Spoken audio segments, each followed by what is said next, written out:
తిరుమల లడ్డు వ్యవహారంలో మరోసారి చంద్రబాబు తనదైన శైలిలో వైసీపీ నేతలపై విరుచుకుపడ్డారు. తమ్ముళ్ళు 2019-2024 వైసీపీ ప్రభుత్వ హయాంలో తిరుమల లడ్డులో ఉన్న నెయ్యి అసలు నెయ్యి సువాసన వచ్చిందా అని అడిగారు. నమ్మకంపై దెబ్బకొట్టిన ఘనత వైసీపీ నేతలకు దక్కుతుందని ఎద్దేవా చేశారు. కల్తీ జరిగినట్లు అనుమానం మీకు వచ్చింది కదా, అలా అనుమానం రావడం వల్లే వాళ్ల బండారం బయటపడిందన్నారు. సిట్ విచారణలో కల్తీ జరిగిందని స్పష్టంగా చెబితే ఇంకా వైసీపీ నేతలు బుకాయిస్తున్నారని మండిపడ్డారు. ప్రజలు వైసీపీ నేతలను ఎప్పటికీ క్షమించరన్నారు. తిరుమల తిరుపతి దేవస్థానంలో ఒకప్పుడు మీరు తిరుపతికి పోయారు, 1924 పోయారా లేదా అని మిమ్మల్ని అడుగుతున్నా. నాసి రకం ప్రసాదాలు అవునా కాదా అని మిమ్మల్ని అడుగుతున్నా. అప్పుడు ఇచ్చిన లడ్డు మీరు తిన్నారా?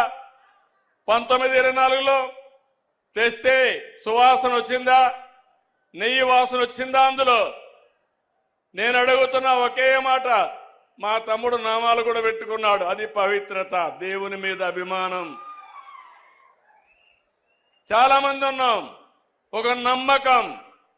ఆ నమ్మకాన్ని, ఆ పవిత్రతను దెబ్బతీసే అధికారం ఎవరికీ లేదు. ఒక మసీదు కావచ్చు,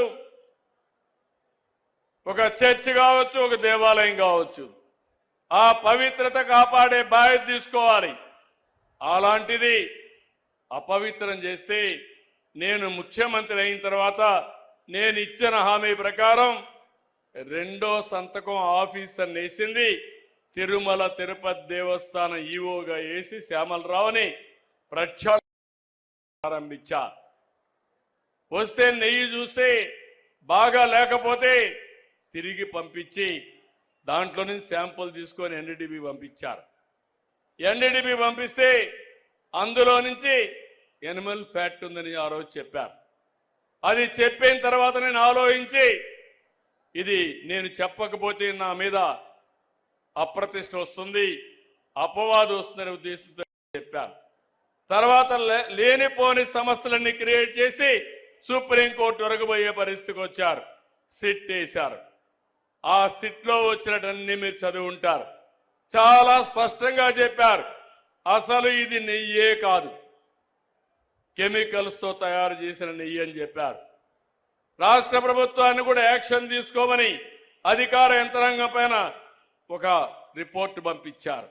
ఇవన్నీ వస్తే తప్పుని తప్పించుకోవడానికి, వాళ్ళు చేసిన తప్పును వేరే వాళ్ళపైన వేయడానికి ప్రయత్నం చేసే నీచులున్నారంటే ఏమనాలి నాకైతే అర్థం కావడంలా. పశ్చిమ గోదావరి జిల్లా ఆచంట నియోజకవర్గంలో ఓ ఛానల్ ప్రతినిధిపై పెనుగొండ పోలీస్ స్టేషన్లో కేసు నమోదైనట్టుగా తెలుస్తోంది. అక్రమంగా అన్యాయంగా 10,000 రూపాయలు తన వద్ద ఆ జర్నలిస్ట్ లాక్కున్నారంటూ ఆవేదన వ్యక్తం చేశారు పుల్లలు అమ్ముకునే వ్యక్తి. 10,000 రూపాయలు తన వద్ద తీసుకుని కూడా మళ్లీ 2 రోజుల తర్వాత తనపై కేసు పెడతానంటూ బ్లాక్మెయిల్కి పాల్పడ్డారంటూ మీడియా ముందు ఆవేదన వ్యక్తం చేశారు సదరు బాధితులు. ఇలాంటి బ్లాక్మెయిల్కి పాల్పడుతూ తనపై బెదిరింపులకు దిగిన ఆ ఛానల్ వ్యక్తిపై చర్యలు తీసుకోవాలంటూ బాధితుడు వాపోతున్నాడు. అయితే సదరు జర్నలిస్టుపై పెనుగొండ పోలీస్ స్టేషన్లో కేసు నమోదైనట్లు సమాచారం. మరమ్మతు చేసిన కొమ్మలండి, చెట్లు కొమ్మలండి, ఎరగొట్టేసిన కొమ్మలైనా శుభ్రం చేస్తున్నానండి. ఈలాగా పాలకుమార్ అన్న వచ్చాడండి. వచ్చిన తర్వాత ఈ కొమ్మలు ఎందుకు వస్తున్నామండి ఏంటండి TV5 అండి. TV5 అంటే పాలకుమార్ అంటే ఆయన వచ్చి నా మీద దౌర్జన్యం చేశాడండి. డబ్బులకు 10,000 కట్టాలన్నారండి. మీకు కట్టమంటే అంటే కట్టకపోతే కేసు పెడతానన్నారండి. బెదిరించారండి, కేసు పెడతానని బెదిరించారు.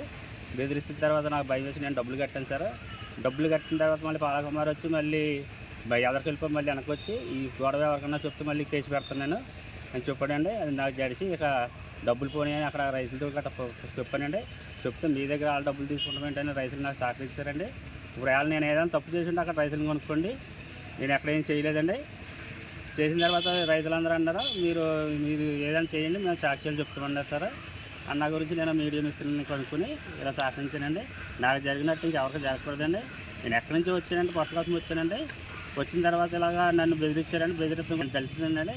ఎక్కడ నిరదల నుంచి అవతల నుంచి వచ్చినా వచ్చి చెప్పినా బెదిరించారండి. నా భయం వచ్చి డబ్బులు ఇచ్చేసానండి. అయినా వెళ్తే లేకపోతే ఇద్దరు తీసుకొచ్చారండి. వాళ్ళిద్దరూ ఈయన ఎవరంటే చెప్తే పాలకుమార్ అంటున్నారండి. పాలకుమార్ అంటే ఎవరండి అని అడిగానండి. పాలకుమార్ అంటే TV5 అంటానండి నేను. ఆయన చెప్పి ఆ ఉన్న ఇద్దరు కూడా భయపెట్టారండి. ఆ ఇద్దరు కూడా ఈ ఇద్దరు ముందు వాళ్ళిద్దరు వచ్చి ఆయన తీసుకొచ్చారండి. అంటే మీరు డబ్బులు ఎవరికి ఇచ్చారండి? పాలకుమార్కి అండి. ఆయన ఏ రిపోర్టర్ అన్నాడు? TV5 అంటండి. మరి మీరు ఎందుకు ఇచ్చారు మరి అడిగి? జడిపెట్టారు, భయపెట్టారండి మమ్మల్ని. పొల కోసుకుంటే ఇరుపని కొమ్మలు కోస్తుంటే భయపెట్టారండి.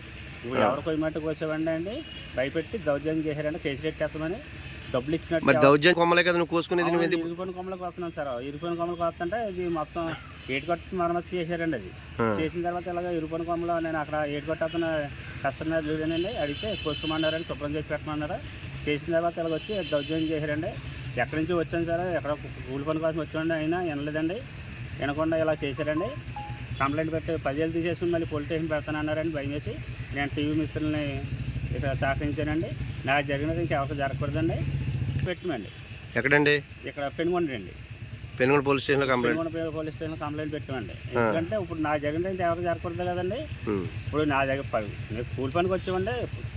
వచ్చినప్పుడు భయపెట్టి ఇలాగా నా మీద కేసు ఎట్టేస్తున్నాను అన్నారండి. మళ్ళీ నాకు జరిగి నేను కేసు ఎట్టానండి, కంప్లైంట్ రాశానండి ఇక్కడ పెనుగొండలో.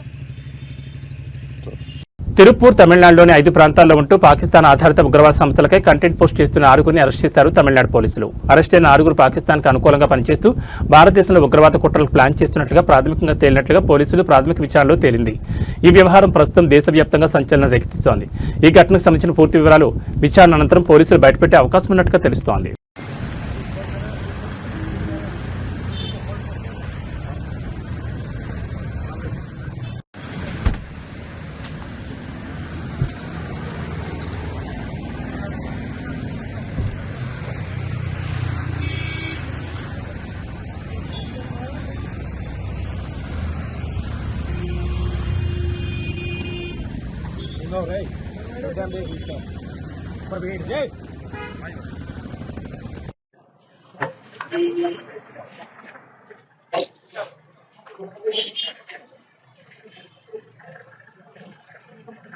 near the visual set photo.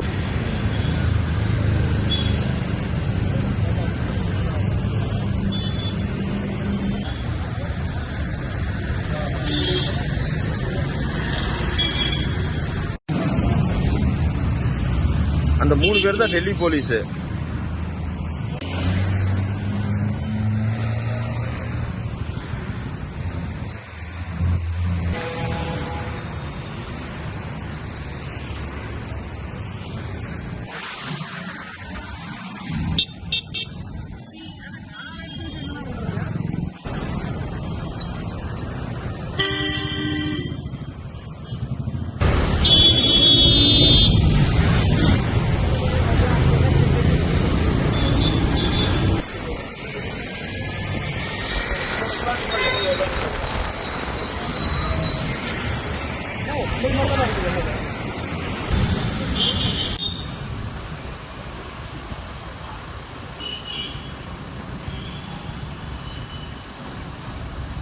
ரொம்ப டல்லா இருக்குது.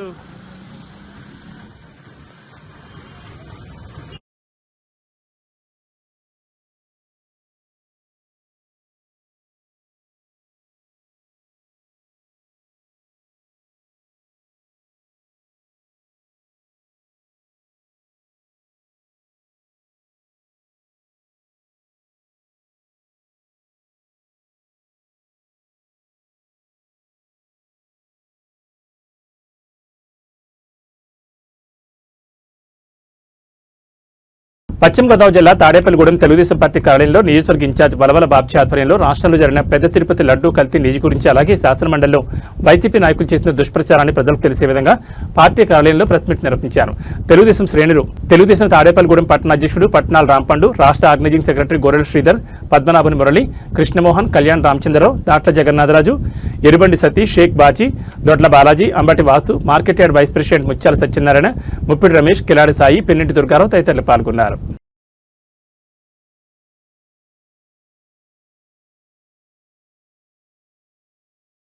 తిరుపతి లడ్డు విషయంలో కల్తీ జరిగిన నివేదికలో స్పష్టమైందని హోంమంత్రి తానేటి వనిత పేర్కొన్నారు. ఈ అంశంపై 240 కోట్ల రూపాయల అవినీతి జరిగిందని ఆరోపించారు.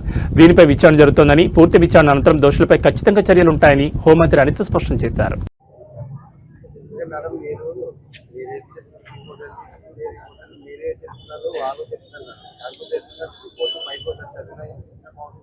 మీకు విషయం ఏంటంటే గవర్నమెంట్ కి ఇచ్చిన SIT report already open already దాని మీద ఒక విచారణ కూడా జరుగుతుంది. అందులో దాపరికాలు ఏమీ లేవు. అర్థమైందా? సో ఆ రిపోర్ట్ లో కూడా చాలా క్లియర్ కట్ అడల్టరేషన్ జరిగిందని ఉంది. మేము చూసాము, మేము చదివాము. అడల్టరేషన్ జరిగిందని ఉంది. 240 కోట్ల స్కామ్ జరిగిందని ఉంది. అందులోని A1 నుంచి A34 వరకు ముద్దాయిలు ఉన్నారు. అందులోని బోలేబాబా కంపెనీకి సంబంధించిన జైన్స్ కూడా అందులోని వన్ ఆఫ్ ద అక్యూజ్డ్ ఉన్నారు.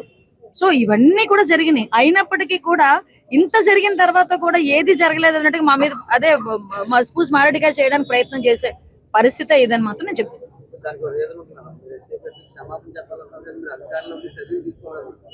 చర్యలు తీసుకోవడానికి ఇప్పుడు మాకు ఒక రిపోర్ట్ వచ్చింది. ఇప్పుడు ఈ రిపోర్ట్ కి ఆల్రెడీ సిబిఐ సిట్ ఇక్కడ ఉన్న లోకల్ పోలీసు సిట్ ఏర్పాటు చేశారు. ఒక రిపోర్ట్ బయటకు వచ్చిన తర్వాత దాని మీద విచారణ క్లియర్ గా జరగాలి. అప్పుడు మనము శిక్ష అనేది మనం చేయాలి. ఈ మధ్యలోనే వాళ్ళు బయటకు వచ్చి అందులోని యానిమల్ ఫ్యాట్ లేదు కాబట్టి లేదని వాళ్ళు మాట్లాడారు. మేము అందులో అడల్టరేషన్ జరిగిందని మేము చెప్తున్నాము. దాని మీద విచారణ కొనసాగుతుంది. క్లియర్ గా సిట్ రిపోర్ట్ ఇచ్చింది. దాని మీద కంపల్సరీ చర్యలు ఉంటాయి. ఇప్పటికే చాలా మంది జైల్లో ఉన్నారు కదా, వాటి మీద అరెస్ట్లు అయ్యారు కదా, విచారణ జరుగుతుంది. ఇంక ఇన్వెస్టిగేషన్ పార్ట్ లో అది కూడా తుది దశకు వస్తుంది. ప్రతి ఒక్కరికి ఇందులోని ఇన్వాల్వ్ అయిన ప్రతి ఒక్కరికి కూడా శిక్ష పడుతుంది. ఓకే.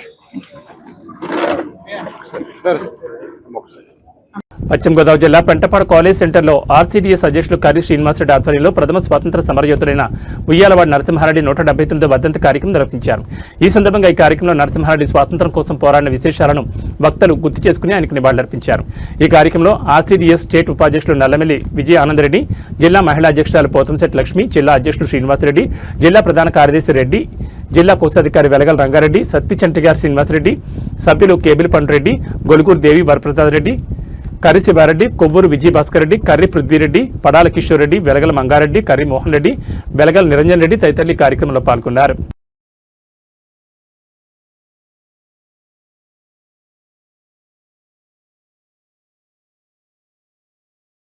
పశ్చిమ గోదావరి జిల్లా తాడేపల్లిగూడెం పురపాలక సంఘం కమిషనర్ ఎం యేసుబాబు ఆధ్వర్యంలో ఈ రోజు ఎస్వీఆర్ సర్కిల్లో హ్యాపీ సండే ప్రోగ్రాం నిర్వహించారు.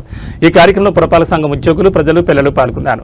కార్యక్రమంలో పలు సాంస్కృతిక కార్యక్రమాలు, ఆటలు మరియు పర్యావరణ పరిరక్షణ గురించి అవగాహన కల్పించడం, యోగాసనాలు వేయించడం జరిగింది.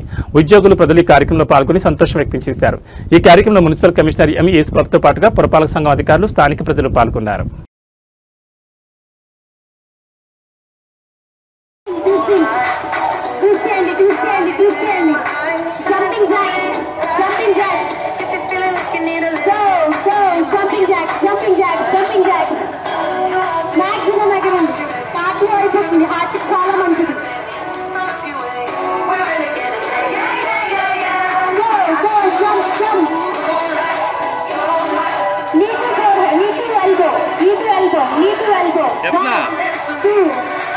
సుప్రీంకోర్టులో తిరుమల లడ్డు వివాదంపై సుబ్రహ్మణ్య స్వామి పిటిషన్ వేశారు. సిట్ నివేదికపై ఏకసభ్య కమిషన్ వేయడానికి సవాల్ చేస్తూ ఆయన ఈ పిటిషన్ దాఖలు చేశారు. సుప్రీంకోర్టు ఏర్పాటు చేసిన సిట్పై మరో కమిషన్ నియమించడంపై అభ్యంతరం తెలుపుతూ ఈ పిటిషన్లు వెల్లడించారు. ఆయన వేసిన పిటిషన్ రేపు విచారణ జరపనున్న సుప్రీం ధర్మాసనం ప్రతివాదులుగా కేంద్ర, రాష్ట్ర ప్రభుత్వాలను చేర్చి కౌంటర్ దాఖలు చేయాలని సుప్రీంకోర్టు ఆదేశాలు జారీ చేసింది.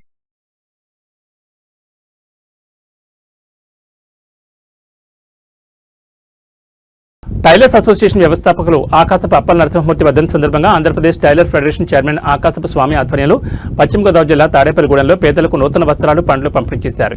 ఈ కార్యక్రమంలో జనసేన పట్టణ అధ్యక్షుడు వర్ధనపల్లి కాంతి, మాజీ కౌన్సిలర్ సుభద్ర, ట్రైలర్ సంఘం రాష్ట్ర నాయకులు, టైలర్ సంఘ సభ్యులు పెద్ద సంఖ్యలో పాల్గొన్నారు.